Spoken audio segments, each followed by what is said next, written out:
Assalamualaikum students, how are you? And welcome back to Bionic Brain channel. And today we will discuss about the phylum Labyrinthomorpha. In the previous lecture, we discussed about the phylums of the protozoa, and this is the second phylum that we will discuss in detail. So second phylum is the phylum Labyrinthomorpha. ये जो phylum होता है ये बहुत ज़्यादा small होता है, mean ये इतना ज़्यादा कॉम्प्लेक्स नहीं होता जितना कल हमने पढ़ा था सार्को मास्टिगोपोरा। उतना कॉम्प्लेक्स ये नहीं होता, ये बहुत छोटा फाइलम होता है। इसके जितने भी ऑर्गेनिजम्स होते हैं वो स्पिंडल शेप्ड ऑर्गेनिजम्स होते हैं, ठीक है। इसके जितने भी ऑर्गेनिजम्स होते हैं वो स्पिंडल शेप्ड ऑर्गेनिजम्स होते हैं। ये मैरीन इन्वायरमेंट के अंदर रहते हैं, यानी कि ये फ्रेश वाटर के अंदर नहीं रहते, ये टेरेस्ट्रियल इन्वायरमेंट के अंदर नहीं रहते, ना ही इनकी कोई सेप्रोजोइक या सिम्बायोटिक रिलेशनशिप्स होती हैं। They only live in the marine environment. इनके अंदर एसेक्सुअल रिप्रोडक्शन भी होती है और सेक्सुअल रिप्रोडक्शन भी होती है। एसेक्सुअल रिप्रोडक्शन इनके अंदर बाइनरी फिशन होती है, जिसके अंदर क्या होता है कि एक पेरेंट सेल जो होता है वो 2 डॉटेड सेल्स में इस तरह से डिवाइड हो जाता है। और सेकंड होती है बडिंग। बडिंग में क्या होता है कि जैसे कि फॉर एग्जांपल ये एक ऑर्गेनिज्म है, इसकी इस सरफेस के ऊपर इस तरह से एक सेपरेट जो है वो बॉडी का पार्ट जो है वो निकलेगा, एक पार्ट जो है वो मतलब उभरेगा, एक्सटेंशन होगी और फिर वो बाद में सेपरेट होकर एक फुल इंडिविजुअल में कन्वर्ट हो जाएगा। This is now budding. तो इनके अंदर बडिंग मौजूद होती है, जिसके ज़रिए से ये एसेक्सुअली रिप्रोड्यूस करते हैं। सेक्सुअल रिप्रोडक्शन होती है, जो फीमेल्स होती हैं वो इनमें जो है वो एग्स प्रोड्यूस करती हैं, जो मेल्स होते हैं वो स्पर्म्स प्रोड्यूस करते हैं, उनकी फ्यूजन होती है और एज अ रिज़ल्ट ज़ाइगोट की फॉर्मेशन होती है। इनका जो लाइफस्टाइल होता है वो सेप्रोजोइक होता है, पैरासिटिक होते हैं। सेप्रोजोइक का मतलब होता है इनका मोड ऑफ न्यूट्रिशन, राइट, यानी कि ये अपने जो न्यूट्रिएंट्स हैं वो अपने इन्वायरमेंट से गेन करते हैं, ठीक है। और पैरासिटिक का मतलब है कि ये जो है वो होस्ट के ऊपर रहते हैं, यानी कि होस्ट के ऊपर रहते हैं और वहाँ से जो है वो फ़ायदा हासिल करते हैं, गेन लेते हैं, अपनी फूड की, अपने सर्वाइवल की जो भी इनकी नेसेसिटीज़ होती हैं उनको फुलफ़िल करते हैं और एज अ रिज़ल्ट या इन रिस्पॉन्स जो है ये उनको हार्म पहुंचाते हैं। और इनके अंदर लोकोमोशन के लिए स्लाइम नेटवर्क होता है। स्लाइम नेटवर्क क्या होते हैं? एक्स्ट्रा सेलुलर ट्यूब्स होती हैं, यानी कि इस तरह से ट्यूब्स जो है वो इस तरह से इनके ऊपर जो है वो बनी हुई होती हैं, ठीक है, यानी कि जो कि क्या करती हैं, ठीक है, जिनको ये जो है ये फिलामेंट्स जो है फिलामेंटस स्ट्रक्चर्स होते हैं जो कि इनकी मूवमेंट के अंदर जो है वो इनकी हेल्प करते हैं। तो these are the general characteristics about the labyrinthomorpha. If I talk about its example then its example will be the labyrinthula. इसकी एग्जाम्पल है, आई एम रियली सॉरी अगर इसका वर्ड जो है वो थोड़ा चेंज हो गया हो, ठीक है। लेबिरिंथोला जो है वो इसकी एक इम्पॉर्टेंट एग्जाम्पल है।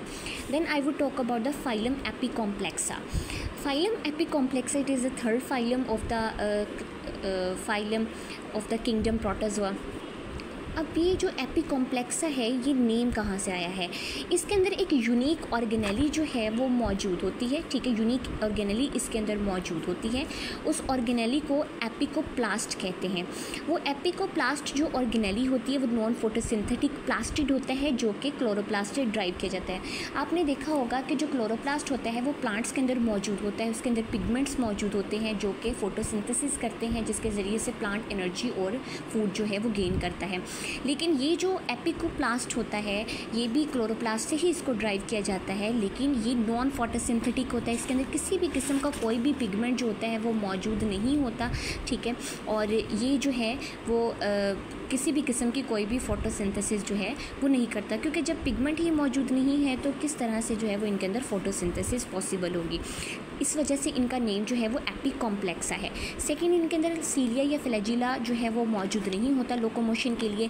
ये ग्लाइडिंग जो है वो लोकोमोटरी जो है वो इनकी अडेप्टेशन होती है, ग्लाइडिंग, ठीक है, जिसकी वजह से ये सॉलिड सरफेसेस के ऊपर जो है वो मूव करते हैं या फिर ये जो होस्ट सेल्स होते हैं उनके अंदर पेनिट्रेट करते हैं अपनी ग्लाइडिंग मूवमेंट के ज़रिए से।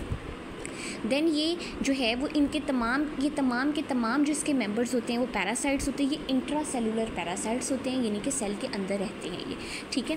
फिर उसके बाद प्लाज्मोडियम जैसे कि और टॉक्सोप्लाज्मा। प्लाज्मोडियम आपको पता है कि मलेरिया जो है वो कॉज करता है और टॉक्सोप्लाज्मोसिस डिजीज़ जो है वो कॉज करता है। तो these are the general characteristics of the apicomplexa. कल जब मैंने आपको एक ओवरव्यू दिया था क्लासेस का तो मैंने कहा था कि इसकी एक क्लास होती है that is known as the sporozoa and the coccidia. So we will discuss about this class today. These are the general characteristics. इसके अंदर ऑब्लिगेट इंट्रासेलुलर पैरासाइट्स होते हैं, ठीक है।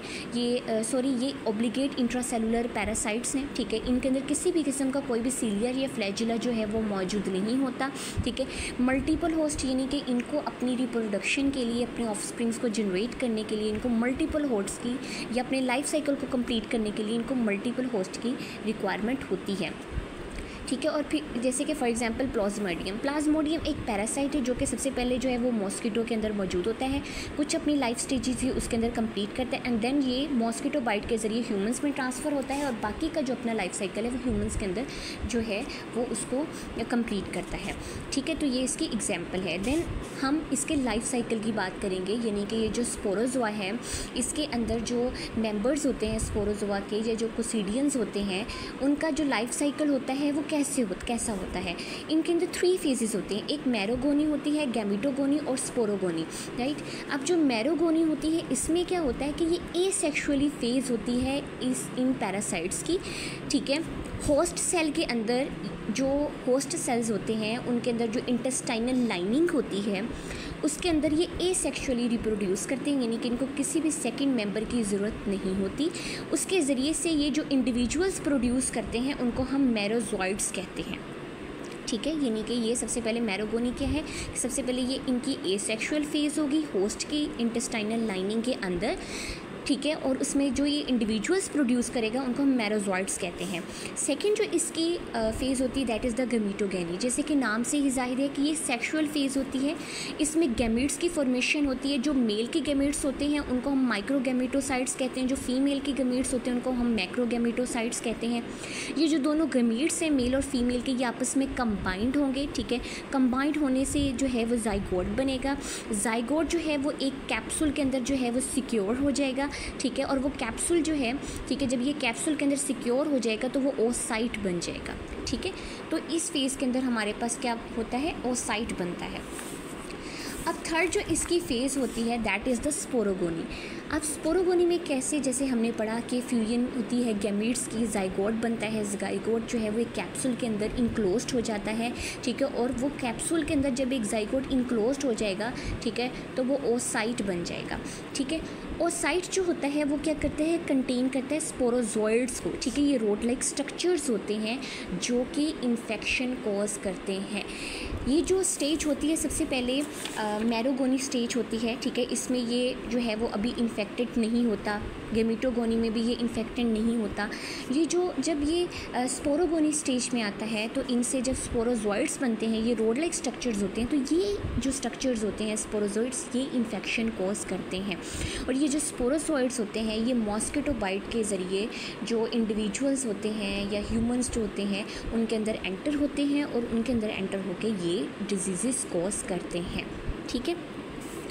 अब जो मलेरिया है, अब हम मलेरिया की बात करेंगे, ठीक है, कि मलेरिया जो है किस तरह से कॉज होता है। तो आपको पता है कि प्लाज्मोडियम एक जो है वो पैरासाइट होता है, ठीक है, जो कि मॉस्किटो बाइट के ज़रिए जो ह्यूमंस होते हैं उनकी बॉडी के अंदर जो है वो एंटर होता है, ह्यूमन बॉडी के अंदर जो है वो एंटर होता है थ्रू द मॉस्किटो बाइट।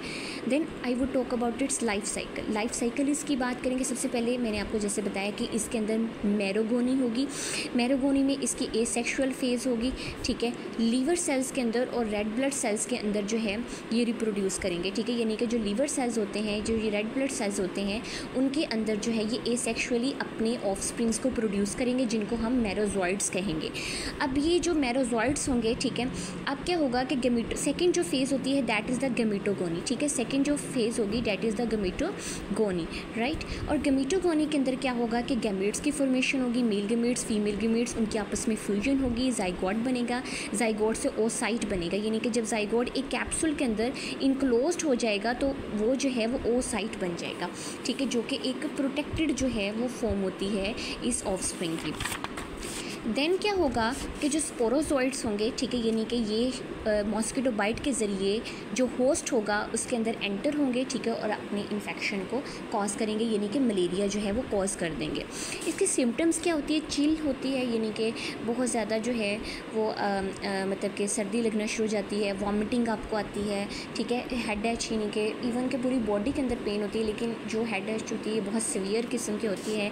इसके अंदर कफिंग जो है वो होती है, डायरिया जो है वो सीवियर किस्म का इसके अंदर हो जाता है, ठीक है। तो ये जो है वो सारी सिम्टम्स होती हैं मलेरिया की। Then I would talk about the types. Different types होती हैं प्लाज्मोडियम, जैसे प्लाज्मोडियम वाइवेक्स है, ठीक है, और ये जो प्लाज्मोडियम होता है, ठीक है, ये मलेरिया कॉज करता है, ठीक है, और ये जो है वो अपनी सिम्टम्स को 48 आवर्स के अंदर अपीयर करवाता है, और ये जो है टेम्परेट रीजन्स के अंदर, यानी कि जो गर्म इलाके होते हैं वहाँ पे ये मौजूद होता है। फिर प्लाज्मोडियम फाल्सीपैरम है, ये जो है ये भी एक विरुलेंट फॉर्म ऑफ मलेरिया है, ठीक है, और इसमें क्या होता है कि जो मलेरिया की सिम्टम्स होती हैं वो बार बार अपीयर हो रही होती हैं, और ये ट्रॉपिकल और सब ट्रॉपिकल एरियाज़ के अंदर मौजूद होता है। इनको जो है वो किलर ऑफ ह्यूमैनिटी जो है वो माना जाता है, क्योंकि ये बहुत जल्द जो है वो जो ह्यूमंस होते हैं उनकी डेथ का बाइस बनते हैं। फिर नेक्स्ट इज़ द प्लाज्मोडियम मलेरियाई, ठीक है, इसमें क्या होता है कि ये पूरी वर्ल्ड वाइड के अंदर जो है ये मौजूद होता है। ये मलेरिया जो है वो कॉज करता है, और इसके सिम्टम्स जो हैं वो अपीयर होती हैं with in the 72 hours, right. Oval, Plasmodium oval है, ये बहुत रेयर होता है, ये ट्रॉपिकल रीजन्स के अंदर जो है वो मौजूद होता है, ठीक है, और ये जो है वो मतलब next we will talk about the other members that cause the disease, ठीक है। हम कुछ अदर मेंबर्स की बात करेंगे जो कि डिजीज़ जो है वो कॉज करते हैं, ठीक है। तो इसमें सबसे पहले जो है वो हम बात करेंगे कोसिडियोसिस की, ठीक है। कोसिडियोसिस जो है वो एक ऐसी डिज़ीज़ होती है कि जो कि अदर कोसिडियंस जो है वो कॉज करते हैं, और ये डिज़ीज़ होती है मतलब पोल्ट्री की, यानी कि जो चिकन्स वगैरह मौजूद होती है उनकी, शीप की, कैटल की, रैबिट्स की ये डिज़ीज़ होती है। अक्सर ये कहा जाता है रैबिट्स का जो गोश्त है वो भी कुछ लोग जो है वो इसको यूज़ करते हैं, कैटल का और शीप का, और पोल्ट्री चिकन का तो डेफिनेटली जो है वो लोग खाते हैं। तो अक्सर आपने सुना होगा कि ये कहा जाता है कि ये बीमारी जो है वो चिकन को आ गई है तो चिकन यूज़ ना करें, मतलब लोगों को एक जनरल अवेयरनेस दी जा रही होती है। तो यही वजह होती है कि ये जो बीमारी होती है, ठीक है, ये इफ़ेक्ट करती हैं इन ऑर्गेनिज़म्स को, जो है ये इफ़ेक्ट करते हैं एनिमल्स को, जिसकी वजह से इनके जो मीट होता है उसको यूज़ करने से मना किया जाता है, क्योंकि अगर ये जो इंडिविजुअल्स इसका मीट यूज़ करेंगे उनके अंदर ये डिजीज़ जो है वो हो जाएगी, या उनके अंदर ये जो वायरस होता है या पैरासाइट होता है वो एंटर हो जाएगा। नेक्स्ट इज़ द क्रिप्टोस्पोरिडियम, ये सेकेंड डिजीज़ होती है, और ये भी कोसिडियंस ही कॉज करते हैं, और ये बहुत क्रियोनिक किस्म का डायरिया जो है वो कॉज करती है एड्स पेशेंट के अंदर। आपको पता है कि जो एड्स के पेशेंट्स होते हैं उनकी जो इम्यूनिटी होती है वो पहले ही बहुत ज़्यादा वीक हो चुकी होती है, तो ये डिज़ीज़ उनको बहुत तेज़ी से इफ़ेक्ट करती है, बल्कि बहुत सीवियरली उनको इफ़ेक्ट करती है, और सीवियर जो डायरिया होता है वो इनके अंदर कॉज कर देती है।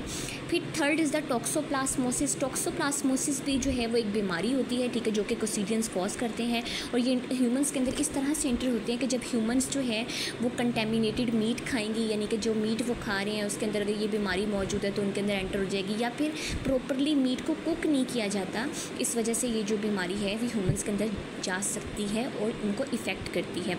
इसलिए हमेशा जो है वो मीट को अच्छे तरीके से वॉश करके जो है वो खाना चाहिए, उसको यूज़ करना चाहिए अच्छे तरीके से, उसको पका के जो है वो खाना चाहिए, अदरवाइज़ वो बहुत सीवियर किस्म की जो डिजीज़ हैं वो कॉज करता है।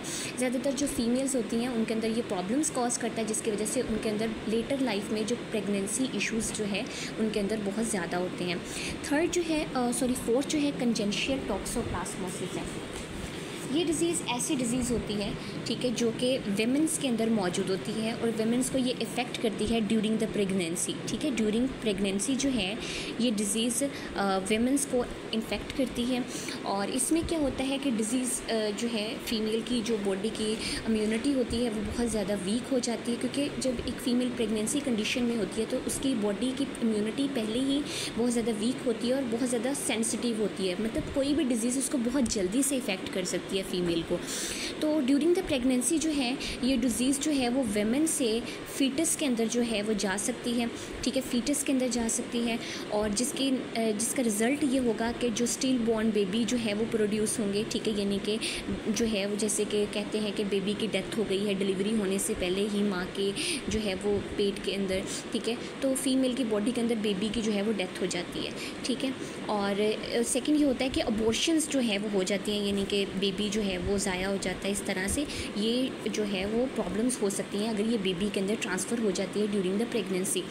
अगर कोई बेबी, बहुत कम ऐसे फीटसेस होते हैं जो कि सर्वाइव कर सकते हैं। फॉर एग्जांपल उनकी जो मदर थी उनको ये डिज़ीज़ हुई और फिर बेबी के अंदर ट्रांसफ़र हो गई ड्यूरिंग द प्रेगनेंसी, तो या तो वो स्टिल बॉर्न जो है वो हो जाएगा उनका, या अबॉर्शन हो जाएगी। लेकिन अगर कोई फीटस सर्वाइव कर जाता है तो उसके अंदर फिर मेंटल जो है वो रिटार्डेशन होगी, ठीक है। और आपको पता है कि हमारा जो जितनी भी बॉडी के फंक्शंस है वो हमारा ब्रेन कंट्रोल करता है, तो ब्रेन रिटार्डेशन होगी तो डेफिनेटली उसकी जो पूरी बॉडी के फंक्शंस होंगे वो भी डिस्टर्ब हो जाएंगे, फिज़िकल एक्टिविटीज़ वो परफॉर्म जो है वो नहीं कर पाएगा, ठीक है। जो बॉडी के डिफरेंट ऑर्गन्स हैं वो ठीक तरीके से जो है वो काम नहीं कर पाएंगे, ठीक है। तो उसके अलावा जो है वो साइजर्स यानी कि जो मिर्गी के दौरे पड़ते हैं, ठीक है, वो पड़ेंगे। तो इस तरह से जो है ये बेबीज़ को इफ़ेक्ट करता है। तो इसलिए फीमेल्स को जो है वो अपनी प्रेगनेंसी के दौरान बहुत ज़्यादा जो है वो एहतियात करने की ज़रूरत होती है।